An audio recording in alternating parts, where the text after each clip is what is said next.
All right, we're all here. Mark Hey, Siegloff. Mark. Yeah. Debbie. Hi, Chris. So I have to tell you guys, I'm cracking up because we're always working on technology things, and just while people are logging in here, I have to tell you about my latest technology. Uh, I guess I'll say snafu. Um, we'll keep it rated G. Sure. I thought I was going to be all super environmental and transition a lot of our compact fluorescent bulbs, which was my first attempt 15 years ago to be environmentally conscious. Then of course, we learned that these are all filled with mercury, and we can use less power if we go to LED bulbs. So switch out to LEDs. Come to find out that if you want dimmable LEDs, not only do you have to buy special dimmable LED bulbs, fair enough, but now I need to change all the dimmer switches in my house. So I'm pretty convinced that I may be using less electricity, but definitely not saving any money. So, Right. Or effort. right. No, I actually, definitely not effort. I did the same thing, Chris. I replaced all of my light bulbs with the new LEDs. And and then so they all come with this 15, 20-year warranty, something like that. And I bet you I've had to replace 20% of them already. Oh, yeah, really? Yeah, well, yeah. That's not that I learned the hard way that it's probably better to buy, just like I would only buy my trunks from Everything Summer Camp. I'm only going to buy LEDs that are made by a company that I recognize. I think a lot of LED bulbs are made by sort of fly-by-night companies that are not going to back up this warranty, and there is a difference in quality for sure. But yeah, I'm a big fan actually of all the house maintenance things that have to happen, saying to one of my sons, you should get on YouTube and figure out how to do that. that is a good idea. That is, see, that's, maybe we should do a webinar on that, because I feel like that's why you should have children in the first place. If you live in New Hampshire or Wisconsin, where Mark is, you have children so they can shovel snow. Shovel snow, yes. My house as well, actually. Hey, we have a couple of minutes, Debbie, and if you still have access to your control panel, your voice is coming over a little bit distorted, and I'm wondering if you change the recording level from 100 to 75 or something like that. Give that a whirl, and let's see if that's even clearer. I will do. Cool. So, Mark, while Debbie's making that adjustment, we have to have our sort of monthly temperature comparison. It's 31 in New Hampshire, which is a little balmy for January 30th. I assume it's 30 below in Wisconsin? No, it's not that cold today. I think we're maybe 15 or something like that. We got a quick, dose of about 2 inches of snow this morning on my way into work. But other than that, it's just your basic average Wisconsin day. So 15. So that if you're in positive digits, that means you can actually walk your dog. Yes. Yep. Right now, January, February, anything that's in the positive is a gift. Oh, that's awesome. So. All right, Debbie, say something. So how's that? Are we better? It sounds pretty good. Thank you. Okay. Fantastic. So we're going to get started in a few minutes, everybody. But for those of you who have joined us this evening, if you want to join us in the live chat, which is over on the side of your window there in Webinar Jam, you can use Google Chrome. That's probably the best way that you can activate that. Sometimes the chat window can be a little finicky with Safari. Usually works with Explorer or Edge. But in any case, we hope that you'll type in some of your questions. We've also got some polls that Dr. G is going to, prompt us for, and I'll be sort of moderating. Dr. G is going to go through some really awesome material, and we'll pause partway through. And Mark's got some free giveaways, some gear and some gift certificates from Everything Summer Camp. So we got some cool stuff planned. We'll go ahead and get started, and I will introduce the webinar and then ask Dr. G to tell us a little bit about herself. Mark's going to tell us a little bit about Everything Summer Camp. we'll circle back to Dr. G, and she'll start screen sharing some of her slides. And Debbie, anytime you want to switch between live video, if you just want to talk to the audience or show your slides, you know how to do that. Mark and I will mute our video unless we've got something to ask or say. But I want to welcome everybody to our monthly webinar series co-produced by Everything Summer Camp and Expert Online Training. I'm Dr. Chris Thurber, co-founder of Expert Online Training. We provide a library of staff training resources to complement your on-site training. So for those of you who are joining us who are camp directors, you've heard of EOT. I hope a lot of you are using it in conjunction with your on-site training. Those of you who are joining us who are parents, be sure to ask your camp or summer youth program owner or director how they train their staff and whether they're interested in using Expert Online Training. We have a library of 105 video training modules, some of which are hosted by our special guest tonight, Dr. Debi Gilboa. So Debbie, tell us a little bit about yourself. Hi, I'm Debi Gilboa, and I'm known in the camp space as Dr. G. I'm a family doctor, like you would take your kids to for their camp physical, or might go see yourself. And I have 40-some years of camp experience as everything from a day camper myself to now where I am the parent of overnight campers, and I'm the camp doctor at one of the camps that my kids go to. Fantastic. Well, we're really excited that you're going to be hosting the webinar tonight and telling us about how to have these talks with your kids about tough topics. Before we get started, Mark Sigloff from Everything Summer Camp. Hi, everybody. Thanks for joining us tonight. I'm from Everything Summer Camp. We are a one-stop shop for all your camping gear. That big packing list that you get from your camp before every season, we have almost everything that's on there. I'll mention if anybody wants to get a jump on summer camp prep, we have a pretty good sale going on right now. We took our top 15 products from 2016 and we put them all on the site at 14% off. So it's 14% off the top 15 products from 2016. I don't know if anybody gets the play on that. But anyways, you can get a discount. Day, which is February 14th. right, yeah. So the sale goes through Wednesday. So if you want to get a jump on getting ready for camp and save some money while you do it, head over to our website in the next couple of days. Awesome. All right, cool. Well, Debbie, we're going to hand things over to you. I'm going to mute my camera and my audio and let you take over the screen share. Mark's going to do the same. And you let me know when you want me to jump in with a poll. And if I have a question or comment, I'll jump in. Otherwise, let you take over. Fantastic. I'd actually like to start with a poll, if that's okay, Chris. I'd like to ask, have you ever avoided a conversation with one of your kids about a topic that just made you really uncomfortable? And Chris, maybe you could unmute, just make sure it's clear to everybody how they can take our poll. Fantastic. Yes. So you'll see the poll appear on the side of your window there. And you're just going to answer yes, no, or the third answer, I'm participating in this webinar, so I won't avoid it much longer. So we'll let people have a few seconds there to chime in, and you can watch the results appear in real time. So far, 2/3 of people saying, yeah, oh, now we're at 50-50.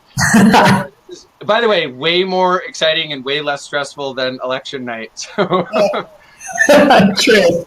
Well, and while you're thinking about your answer to that question and responding, I will tell you that my challenge for myself is at the end of the 20 or 25 minutes we're going to spend talking about this meaty topic of how do you talk about the tough stuff, I want you to not only say, I don't think I'm going to avoid this, I am going to give you reasons to look forward to these topics coming up.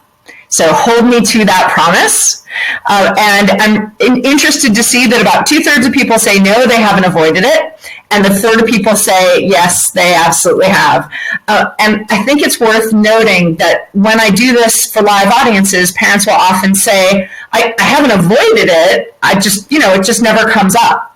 And that can feel like it's true, but from the time our kids are really little, like 2-3 years old, and they ask interesting questions or uncomfortable questions, when they see someone on a bus that looks different, or when they ask a question about nudity or changing their clothes, or why can't I have a sip of your beer, or things like that, they are really asking us to get into some of these topics, and we don't always do it. I myself have walked away from a moment like that. The quick story of that is I was getting out of the shower, closed my door so I could get dressed, and my then 5, 3, and 1-year-old sons, my 3-year-old said, "Wait, tell me again, why don't you have a penis?" And before I could answer, my 5-year-old said, "Well, because if she did, we'd all still be stuck inside her belly." And I thought that was a completely reasonable answer, and just finished closing my door and got dressed. So there are all kinds of moments that these things come up, and they can be very quick conversations or longer conversations. So what I'd like to do now is show you guys a couple of slides that I think might be useful.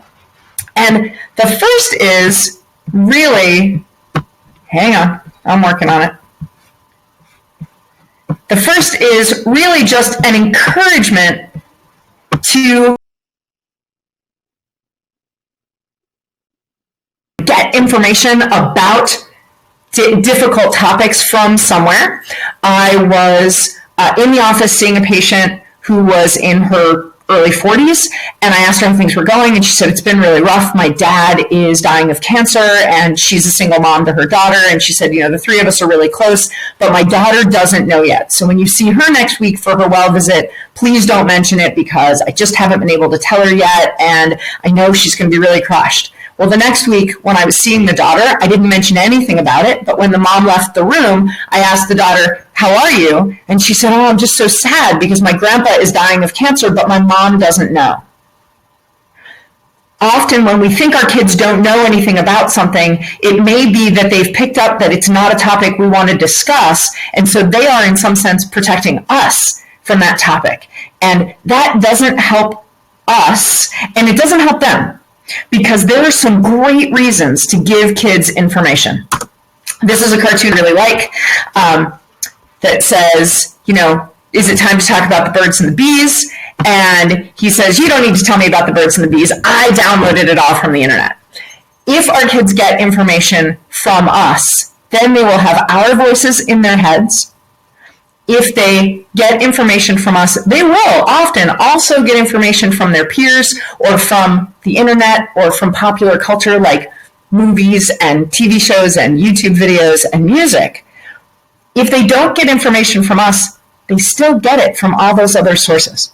And so I want to know that my kids, who are 14, 12, 10, and 8, when they face these difficult topics, I want them to think of me first when they have a question. "Oh, my mom, she's really good at answering these kinds of questions. I'll go to her." And I want them to have my voice in their head when they have a decision to make. If a friend says something and it sounds a little bit outlandish, I want them to think, "I'm going to double check this with my parent and see if it's really true." If they have a decision to make, I want them to know what I would say in that moment. So for you, and Chris, if you don't mind putting up this poll, what's the toughest topic to discuss with your child? Absolutely. All right. So we're going to reset the poll and do the tough topic. Let's see. That's favorite place. Toughest topic. This will be an interesting one. And I've given people quite a number of options.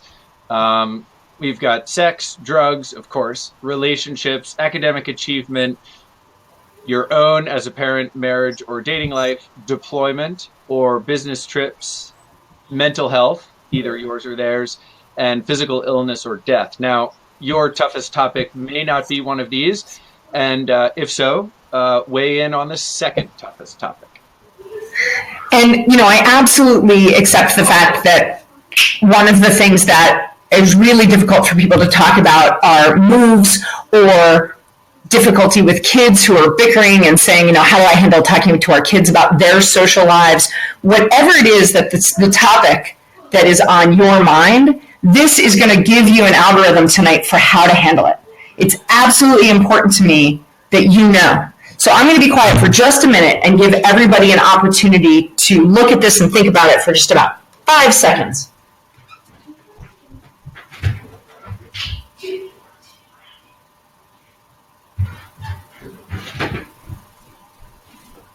So I'm hoping that that gave everybody a minute to really sit with, what is it that I experience? There are all kinds of things that come up, and you don't have to know, because I'm not going to only talk about the things that people happen to click on. I'm not at all surprised to see that the bulk of our participants are saying that sex and sexual development is something that's really stressful to discuss. I want you to have a particular topic in mind, but I am not going to talk about this only in terms of one topic or another. We're going to go through a plan for talking about these things, no matter what this thing is. It's a little bit like an algebraic equation where it doesn't matter what x is, we're going to carry x all the way through. So I want you to have a plan. The first part of that plan is a tiny bit of research. For example, if you get an email from your kiddo's school that they're going to be talking about vaping, and you're like, vaping? I have driven by stores that say vaping in the window, but I don't know exactly what that means. Then I'd like for you to have a little bit of reliable information, just so you don't feel completely lost when you say at dinner that night, hey, I saw you talked about vaping at school today. What was, did that go? So that if a younger child says, what's vaping? Or when your child reports back what they learned, you can have a sense of if you think that they really got the messaging and that it was correct. So I want you to do just a tiny bit of research. Sometimes that research is just scientific. It's just going to one really worthwhile website that you trust. It could be going to an adult that you trust, someone you know happens to be an expert. It could be, I'll put in a plug, talking to your child's doctor about it or your doctor about it, but it may very well be that you know, for example, a drug and alcohol counselor, and you've heard about K2, which is a marijuana substitute, and you want to have a conversation with your child about it, so you call a friend and say, hey, can you tell me a little bit about this? How worried do I need to be? What is it really? But another kind of research might be, if you're talking to your child about illness or a move that the family has to make, it might just be answering the questions your child is most likely to ask. If you had to move, you probably know the first few questions your child would ask. I don't necessarily know them, but you know your child really well. They might ask, will I still be able to go to the same camp that I've gone to? They might say, will I be able to see my friends? Or is there a good soccer team there? They might say, will I have my own room? Or, all you have to do is sit with that topic for a minute to know a couple of things your child's most likely to ask. And then your research is to see if you can answer any of those questions before you sit down and have this conversation, so that you can answer a couple. The answer may be, I'm sorry, I don't know yet, but I did know you would ask me that, and I got a couple of recommendations about sports teams in the area to look into. That lets your child know that you're really thinking about them and how this impacts them. So the first part of the plan is research. The second part of the plan is deciding how much information you're willing to give. I want to stop here and just mention for a second that I often get asked, should I talk to my child about a tragedy or a war or a terrorist event that happened that doesn't directly affect them? The American Academy of Pediatrics and the American Psychiatric Association agree that a child under the age of 8 does not need to hear about anything awful that isn't going to directly affect your family. However, a lot of us have kids 8 and older, and they are likely to hear about these things. So they need to know that you know about them and that you are a good, safe place to have a conversation about them. So you're going to decide if you're going to talk about it, you need to decide how much. And sex is a great example of that. You might say to a younger child who asks, how did that baby get in there? You might decide that you're going to give this little bit of information. And if they ask about mechanics, you may say, as I said to one of my kids when he asked when he was 6, you might say, that is a really good question, and I'll tell you more about this when you're 8 or 10. You can't say 30. I'm sorry. I know it's tempting. I want you to decide for yourself what the value is that you want to give along with this topic. You're going to give some factual information, but you're going to have to decide, and we'll talk about this more after we take a little bit of a break with Chris and Mark. You're going to have to decide what's also the value or the moral that you want to pass on. And this is the greatest news about these conversations. Each of these small, quick conversations give you a chance to drip, like water on a stone, your values into your kids' heads. This is the difference between them getting facts at school from a teacher or facts and values from you. The next thing is we're going to talk about what to ask when you start the conversation and how to listen. We're going to talk about what you're going to say. And then we're going to talk about the value of taking a break from the conversation. So that's the overview. We're going to dive into each of those areas a little bit. But Chris, this seems like it might be a good place to give away some free stuff. It is indeed. All right. So I'm going to turn on my webcam here for a second. And if you can, we'll leave the actually transfer, I think, the screen share over to Mark, because what we'd like to do is give him an opportunity to do a little raffle. So, Mark, I'm going to mute my video and let you take over here, screen share, and we hope you've got some cool stuff to show us. We hope you've got some cool stuff to give away to the people who joined us live, and then we'll get right back to Dr. G for some more details on the plan that she's laid out for us. How does that sound? Sounds good, Chris. All right, everybody. So, got a few things to give away here. This is a Pack It Up cup. Everybody knows that when you're getting ready for camp, space is a great commodity. So that's a water bottle that folds up into about half of its normal size. We're going to give that away first. Then we're going to give away this new game that we just got in. It's table tennis, camp table tennis. So you lower those things there. They clamp onto a picnic table or any other table at camp. This thing spreads out to, I think, 6 feet. Comes with paddles, balls, and that's a great item for summer camp. So tell the truth, do you have one at your desk? I'm sorry, Chris, what's that? I just wanted to know, do you have one of those on your desk? Do you get any work done during the day? I will after tonight. I think this one will just stay in my office. So so I'm done working after tonight. But no, games are a great icebreaker at camp. When kids first get to camp, you know, it's fun for them, and it's an easy way to make friends so they can, you know, get other kids in their cabin and say, hey, do you want to play table tennis? Or, you know, hey, my mom packed this cool game for me. Do you want to play? Anyways, let's give those away, and we'll also give away a $50 gift card. So I'm going to go ahead and share my screen. Registered here tonight. We'll shuffle those up a little bit, and let's give away the water bottle first. And the water bottle is going to Kim K. Haynes, 1421. All right, congratulations, Kim. Mark, we're not seeing the super special hat that you had last month. Oh, you're not? No, we see a list of webinar attendees, but okay, let's. I love the random hat animation. Yeah, so do I, and I'm looking at it. Let me just make a quick adjustment here.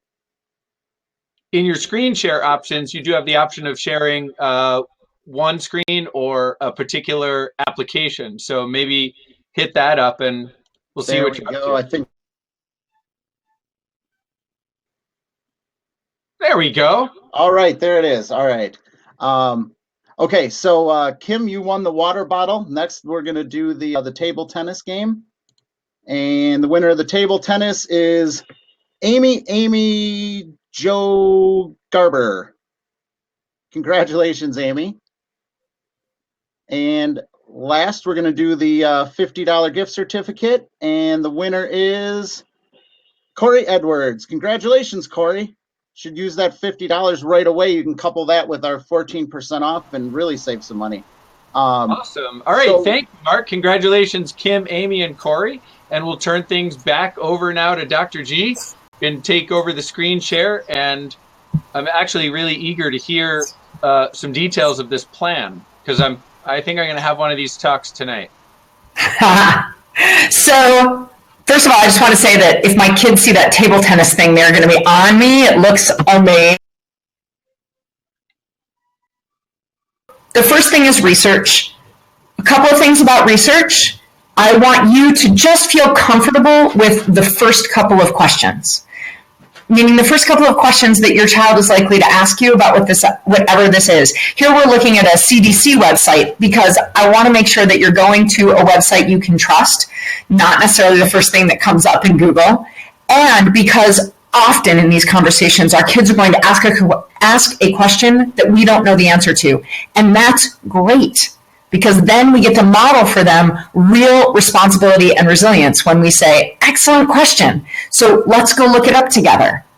Then you get to talk to your kids about what do they know about which websites are reputable. How do you know where to get your information that you can trust? So you're going to do that little bit of research. And I'm talking like 10 minutes. This is not for you to become the world's leading expert on this topic for the next day. Just a little bit of information so that you feel less anxious and more comfortable having the conversation, and so that you know where you want to lead your child if they ask you a question that you don't know the answer to yet. This question, this is a picture of my 4 sons and 3 nephews, and it's kids at lots of different ages. I know, it's all boys. There's nothing I can do about that. But I put this up to say that we're not having the same conversation with the 3-year-old in this picture that we're having with the 13-year-olds in this picture about whatever the topic is. So you have to decide how much you're willing to talk about. When your child asks you a question that crosses that line, please don't lie, but it is entirely respectful and appropriate for you to say, that is a really good question, and I don't think you're old enough yet for that part of this conversation. So we're going to come back to that in a few months, in a year, whatever makes the most sense to you. I can tell you to be a little flexible with that. The first time my son asked me how babies really got in there, he was 6, and I said, I think you're not old enough for this information yet. We'll talk about it when you're 10. We talked about it when he was 8. So that was my learning with my first child when this issue really came up at school with his peers. And I'd like to get to my kids when or before their peers get to them, because I want them to be a little skeptical of the information that they're getting from their peers. The next thing I want you to do is to think about that value.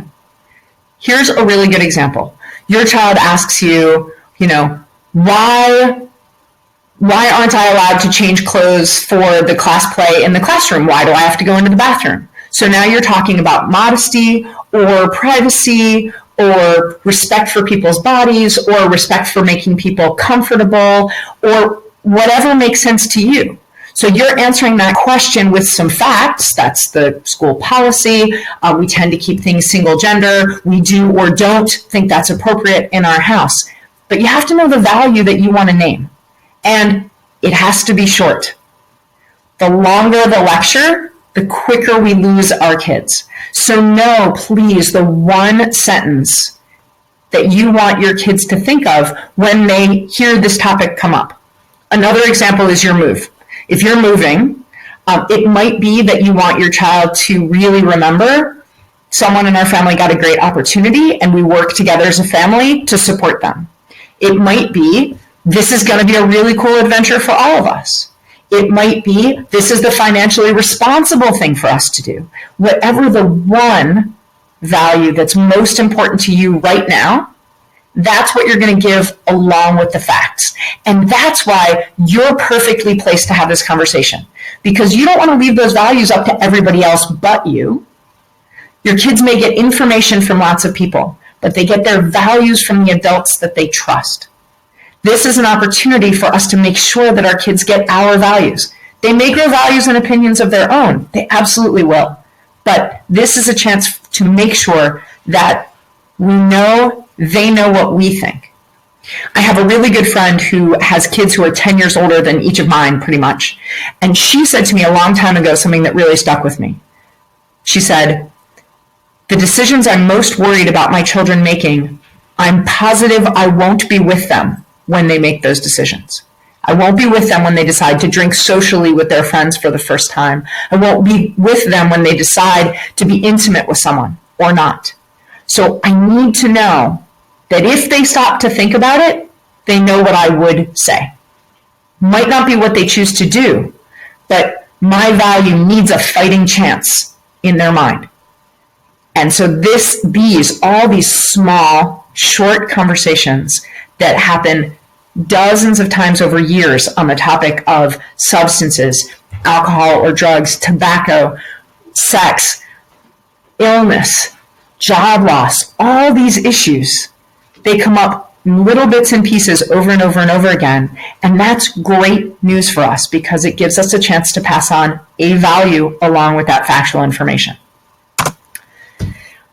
Now I want you to start this conversation by asking a question, not by giving information. It's just like when your kids take a little pretest before their spelling unit or their math unit so that their teacher can figure out where they are already with this skill. So have you ever been to a training at work where they started to train you on something and you thought, I already know how to do this? It feels really disrespectful and frustrating and like a waste of your time to sit through a training that's telling you everything you already knew, especially when it's mandatory and you can't leave.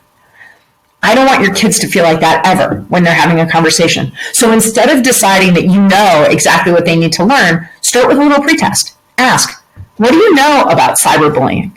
Have you ever heard the word pornography? What can you tell me about drug use in middle school or in high school? And then listen to their answer. This for me is the hardest part, as you might have guessed for me talking and talking. I want us to really listen to what our kids say, because not only will you avoid giving them information they already have, but you get to do two other excellent things. One, if you really listen, you'll have the chance to correct any misconceptions they have. And two, they will tell you some of their values about this topic. You'll be able to tell from their tone of voice, the look on their face, and often their words, if they think it's dumb, interesting, scary, useful, cool, whatever the it is. So ask what they already know or what they think about this topic, and then really listen to the answer. Now, this conversation, short as it's going to be, is your chance to get, and this slide is to illustrate a take-home point. What is it you want them to really take home with them from this conversation? So that's that one value that you're going to drip in, along with the information. And you need to start with it and end with it. Chris, we have a poll question for our audience that I'd love to do quickly about where do you like to have important conversations with your kids? Yeah, absolutely. All right, so I've loaded that up now, and we'll see the results come through in real time. And again, if there is a place where you prefer to have these tough talks that's not represented on this list, pick your second favorite place, and we'll get a little bit of a sampling here.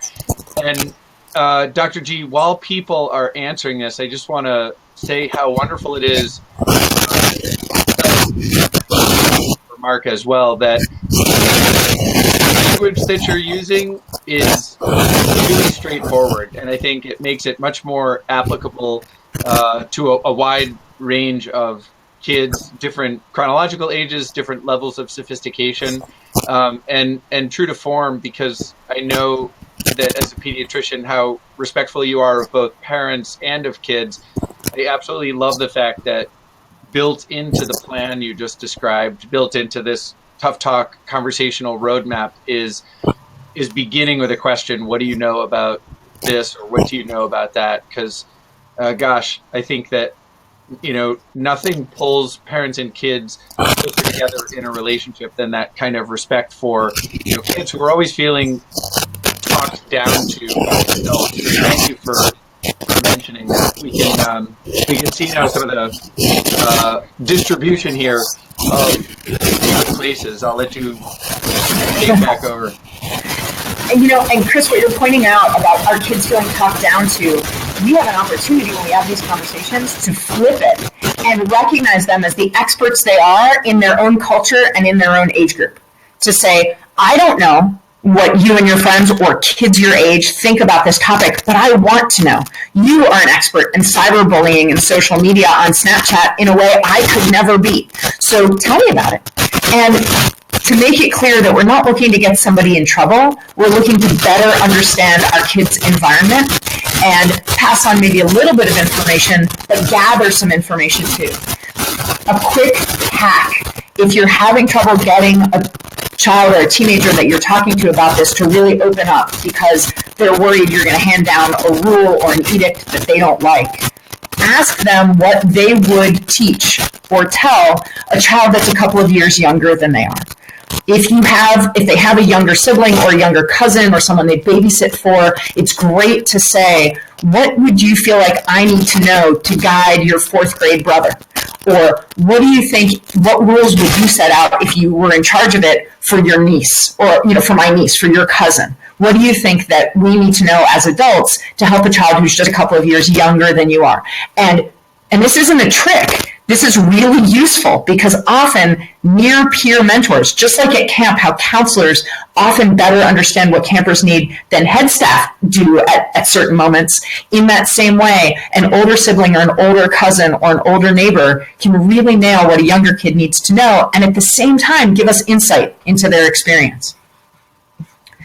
So these are interesting, and I think that driving in the car is really common. I like the in my child's bedroom or at the kitchen table because these conversations go better when nobody has a device in their hands. And that can be hard in the car. If they're really having that opportunity to look at the screen, then look at their own screen, then I think that can make it a little bit more complicated to really keep their attention. I want to wrap up because I don't want to take anyone's time over. But I just want to talk about the real importance of taking a break at the end of this conversation and doing something that your child wants to do. And it's okay to be really clear about this and say, hey, I get the sense that you don't want to have this conversation, but I feel like it's my obligation. Just like taking you for your doctor's visit, just like making sure that there's healthy food for you to eat. Talking to you about these things is part of my responsibility. So I'm going to make you a deal. We're going to do this for 5 minutes. 10 minutes tops, and then 2-to-1 ratio. I'll spend the next 10 to 20 minutes doing something with you that you pick. That isn't bribery. That's showing respect. You're going to do something with me that you don't feel like doing. So I want to honor that by doing with you afterwards something you really, really enjoy doing. But I also want to point out to you, my darling child, that we're going to talk about this again at some point. If you have a question about it or you think of something, I hope you'll come back to me. But please also know that I'm going to come back to you with this. Because it's really important for us to remember as adults that we're not going to say everything we meant to say. We're not going to get each of these conversations right. And I put that in quotes. That's okay. The point here is not to get it right. It's to establish a pattern of communication. That's what we're doing. It's to establish a culture in which our kids know that what they get is a parent who is really invested and involved and really to have a great idea of what matters to my child, what's affecting them, and here's a value or two I want to drip into your mind about this. So I really appreciate it. We've got one more poll question to hold me to my promise to see what you guys really think. And that is, and I know Chris already knows, how prepared do you feel now to have this conversation? So I'll be really interested to see what you guys think about that. And Chris, are we going to hear a little bit more from Mark before we go tonight? Well, I can't resist the temptation to at least give away more stuff, since it's not my stuff, it's Mark's stuff. So I'm like, always happy to invite Mark to give away more gear. So while people are answering your final poll question, Debbie, I also will let folks know that we've got some time after Mark does his final giveaway, and Debbie has a few closing comments. Those of you who only blocked off 30 minutes, absolutely glad that you joined us, and hope that you'll join us on February 8th for Scott Arizala's Expert Online Training Everything Summer Camp WISER Cracks webinar that's called Rules Were Made to Be Positive. So you can mark that down on your calendar, February 8th, 9:30 Eastern. But we will also stick around, Mark and Dr. on this topic. So if you can stick around, let's do that. I see that people have written in some cool questions in the chat window.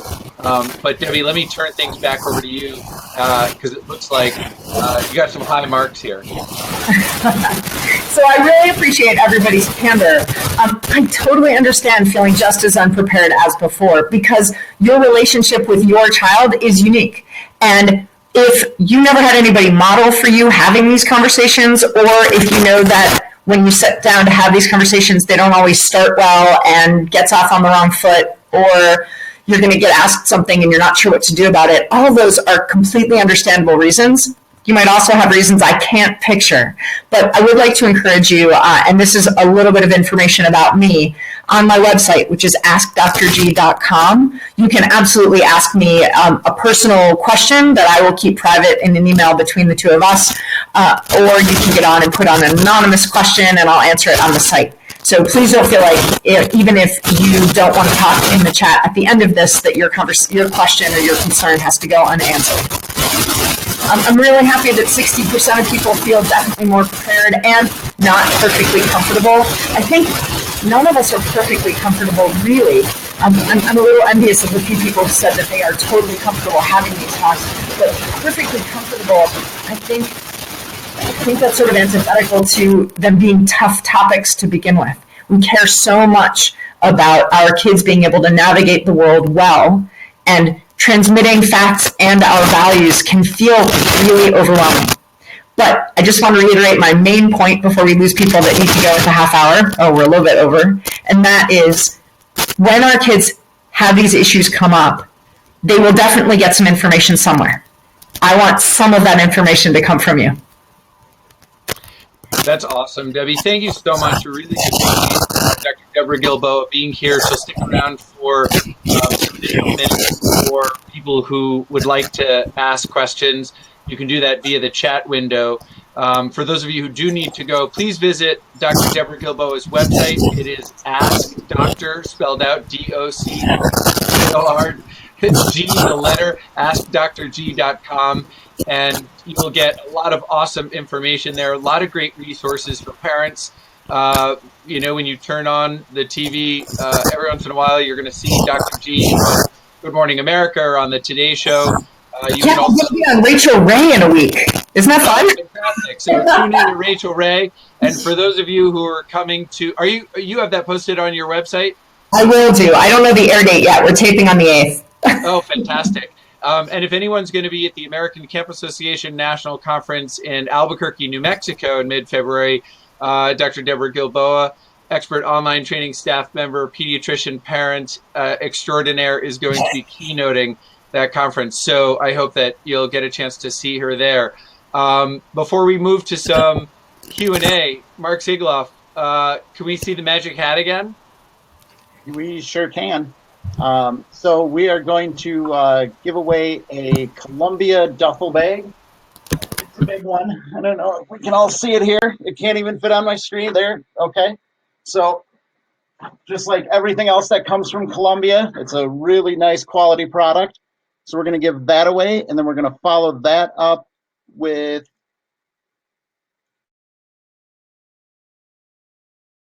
all right. All right. Does everybody see the hat? Chris, do you see the hat? We've got some wild stuff going on with embedded screens within screens. Okay, but no hat. What the? Yeah, I don't know. All right, let's try this one more. Yeah.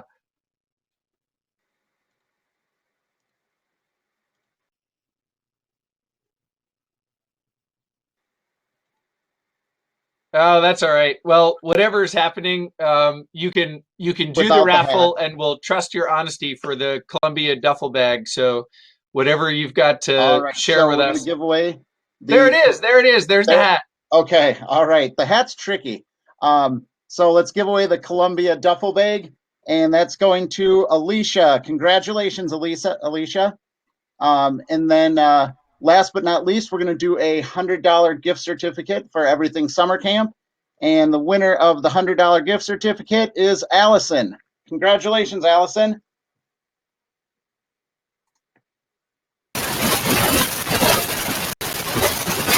Well, that is really cool. Also, sneak peeks of what we've got in the WISER Crack series. As I said, February 8th, special guest will be Scott Arizala. The topic is rules were made to be positive. And then we've got in March, masterful meetings with your family. Steve McGuire is going to help us out with that one. Helping awkward kids fit in, Sylvia Van Meerten, and then more fun stuff. So put up Dr. G's website as well before we get to the little Q&A. It is askdrg.com. You can see it down there at the bottom. Wonderful offer that she just put out there if you are interested in sending her a question that you'd rather not put up in chat, but are still curious about. So Dr. G, thank you so much for... I'm really happy to do it. I'm going to look on the side and just talk about a few things that I see there. And I'm going to start off with a really easy one, that sometimes Wikipedia can be a good resource. That's true, but remember that Wikipedia can be added to or changed by anyone. So if you see something there that doesn't sound quite right or that is really important, I'd like you to double check it with another resource. I'm always more confident in resources that end .org or .edu or usually .gov than in resources that end .com. So make sure that it's a resource that you know you can trust, or that you check in with an organization that you believe in and they say this is a great one. Common Sense Media is a great website to check when you're not sure about the value of a source. NIH, CDC, there are a bunch. So Lizzie asked a really good question. She said, how do you talk to your kids when family members they look up to make bad choices? I actually get asked this question on television a fair amount about celebrities and sports heroes. And in the same way, we have the same opportunity for an answer, but it's sometimes easier to have the first conversation about a celebrity because they don't usually come to Thanksgiving dinner. And so if you can have a conversation where you talk about valuing or being so impressed with, admiring something someone does, but not necessarily saying that means I like everything they do.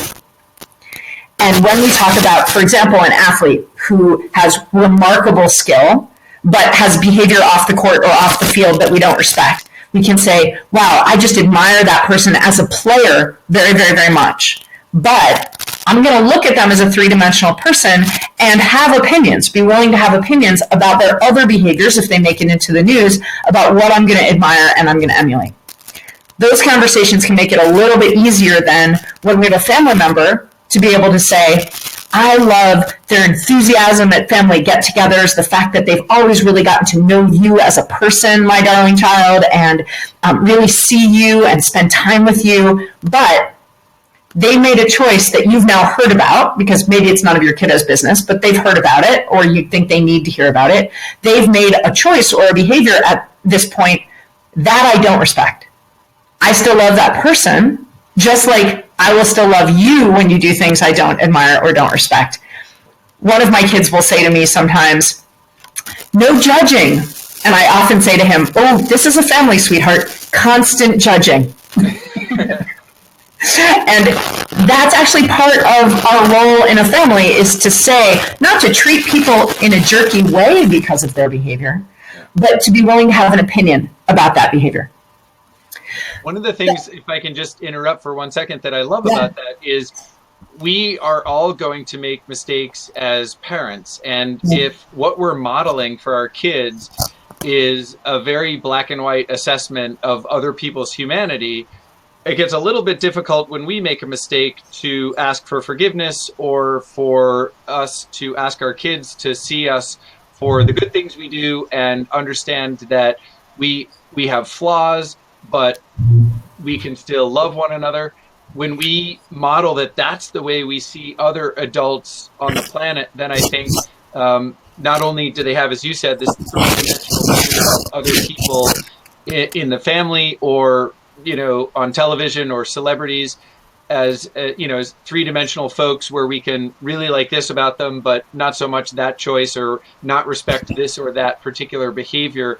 What comes around goes around. And if that's what we're modeling, then I think we also get our children's love and respect even when they make mistakes. Perhaps most importantly, as you said, they will know that we will love and respect them even if there are some choices they make that we don't endorse or don't respect.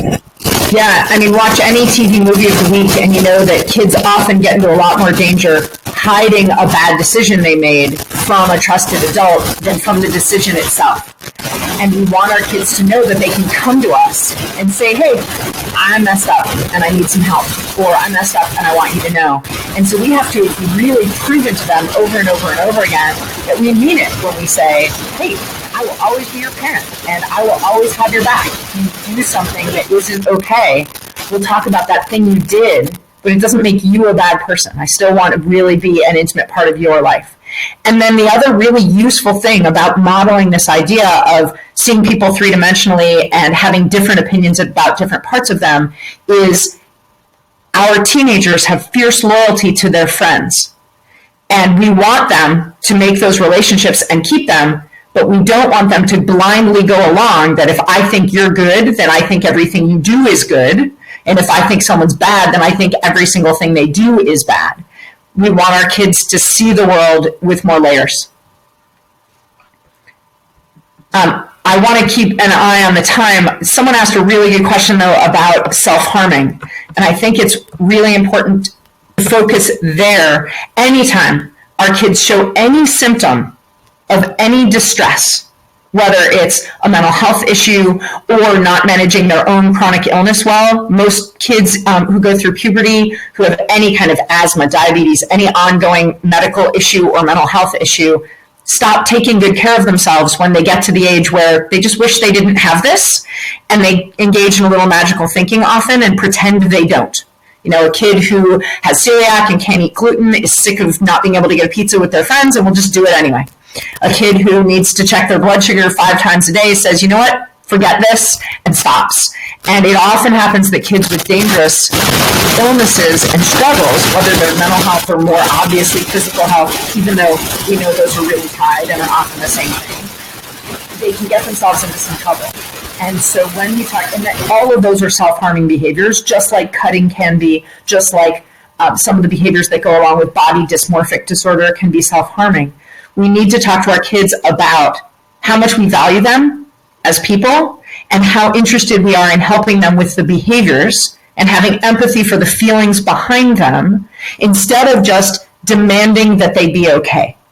That's what we want. We want them to just be okay so that we can stop being terrified and so that they can be okay. Except that's never worked. So we have to talk to our kids first with empathy. I hear that you're feeling shameful, angry, self-loathing, whatever it is. I don't feel that way about you. How can I help? It's powerful. I think that one of the things, as you said, that kids fear the most is disclosing what it is that they're feeling or what it is that they've done. And you pointed out rightly so, they often get themselves into more of a jam, either emotionally or behaviorally, by trying to hide what it is that they've done.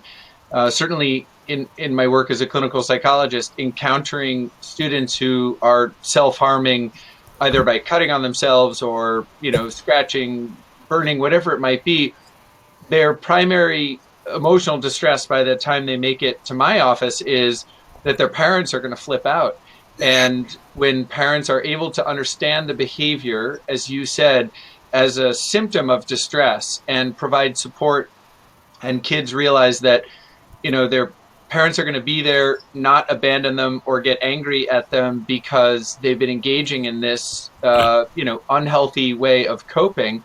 That's like the first step toward some healing and some feeling better and, adopting other ways of expressing and responding to the distress. So I think, all of us in our different capacities as, professionals, and each of the three of us, shares a love of camp where kids are very comfortable expressing themselves. In fact, some of the research that the ACA has done, one of the most frequently endorsed reasons kids love camp is they feel like they get to be themselves. Yeah. It's not unusual that a camp staff member will be the first one to discover some of these things, whatever they are, or hear the questions that you've been talking about tonight. And, I think it's essential that we respond in a way that is, as you said, empathic and non-shaming, and that we do the best we can, whether we're a 17-year-old, counselor in training, or 25-year-old unit leader, or as you are, the camp physician, to guide kids in their thinking about the ways that all of us as adults can support them, and so they don't feel like they're so alone in the world. And I think it brings up a really good point. As parents, we can feel hurt when someone else learns these things about our child before we do. Why would my child tell that scout leader, counselor, youth minister, coach, teacher something that they didn't tell me? Don't they trust me?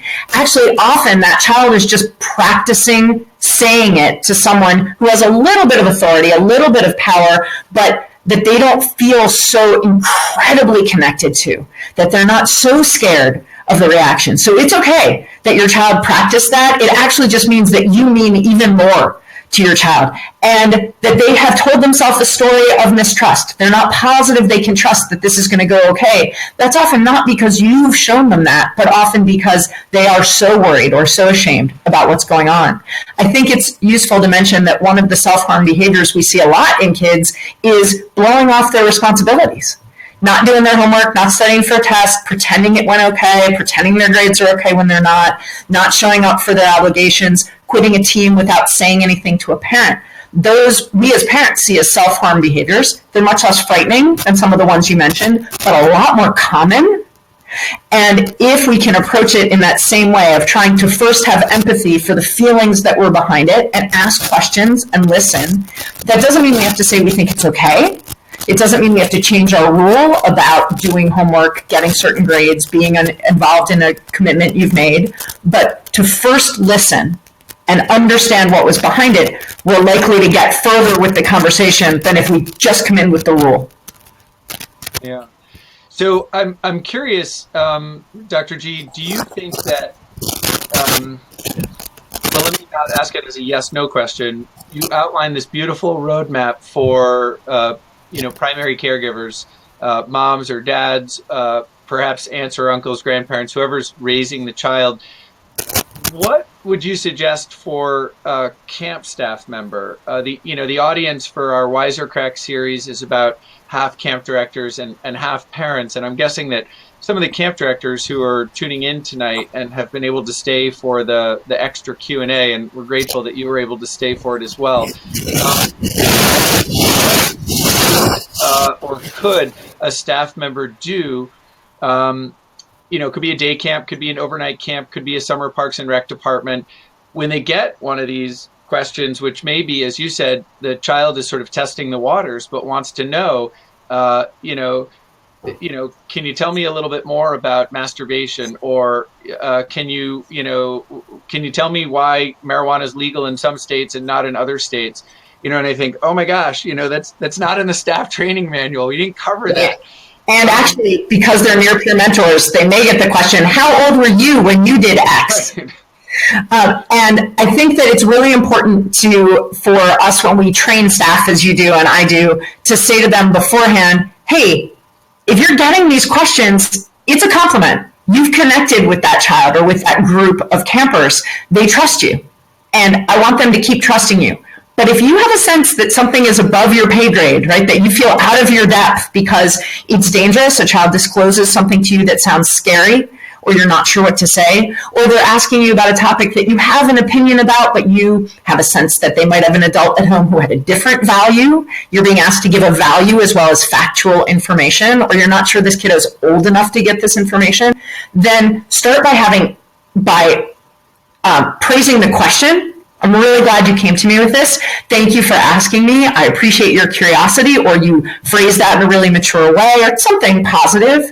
Show empathy for the feelings behind it. I completely understand being curious about substances. That makes total sense to me. And then buy yourself some time. And this is something parents can do as well. If a kid comes to you with something, it's often in line at the grocery store, or when you're trying to do 6 other things, or you just weren't ready in that moment. It's great to say, I want to talk to you about this after dinner, or at bath time for a younger child. But in a camp setting, it's completely reasonable to say, I want to think about how to handle this, and we're going to come back to this topic. Now, that's not promising that you're going to come back to this topic without reinforcement. That gives you some time to go and ask a unit head or a head staff person to say, hey, how do I handle this exactly? Right. Yeah, I love the notion of praising kids' curiosity, but staying within your sort of domain of expertise, or as you said, your kind of pay grade or your level of comfort. And I think when you are able to praise kids' curiosity, you preserve the relationship. When staff recognize that it's a compliment to the safe space they've created around them, that a kid is coming to them with a pretty profound question or concern. And I think it's a wonderful message to kids that adults can collaborate to provide some support or provide some answers. And I've often said to kids, even at my age, at 46, they ask me something which is more medical than psychological, to be able to say, so glad that you asked, and I can hear the concern in your voice, and I'm going to be able to connect you with someone who's actually got some answers, because I'm not sure about that one. And again, I think it humanizes the process. I don't think any kid believes that adults are omniscient. At least by the time they, are wise to the world, they understand that there are limits, but they love knowing that we care. Yeah. Yeah, it's absolutely true. Yeah. All right. Well, I want to be respectful of everybody's time, and I'm grateful Dr. Debi Gilboa was able to stay with us for an additional half hour of Q&A. Going to close by thanking Mark Sigloff from Everything Summer Camp. People won some really cool things tonight. Mark, thank you so much for giving away water bottles and duffel bags and gift certificates. And I hope that the viewers that tuned in tonight and those watching the recording will visit everythingsummercamp.com. I also want to encourage people to visit askdrg.com. Remember that she's going to be on Rachel Ray, so visit her website to see when that's going to be broadcast. And from everything that we've discussed tonight, I think most valuable is remembering that we as adults have many different opportunities to make connections with kids.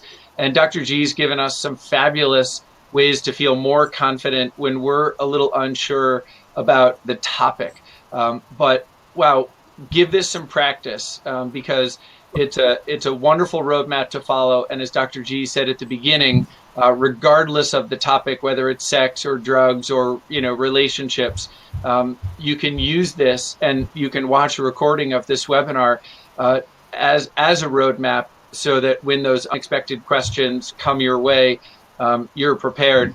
And you can also use it as a roadmap when you're preparing, because it's developmentally appropriate to sit down and have that conversation about dating or about wise use of the internet. So Dr. G, thank you so much for being our special guest tonight.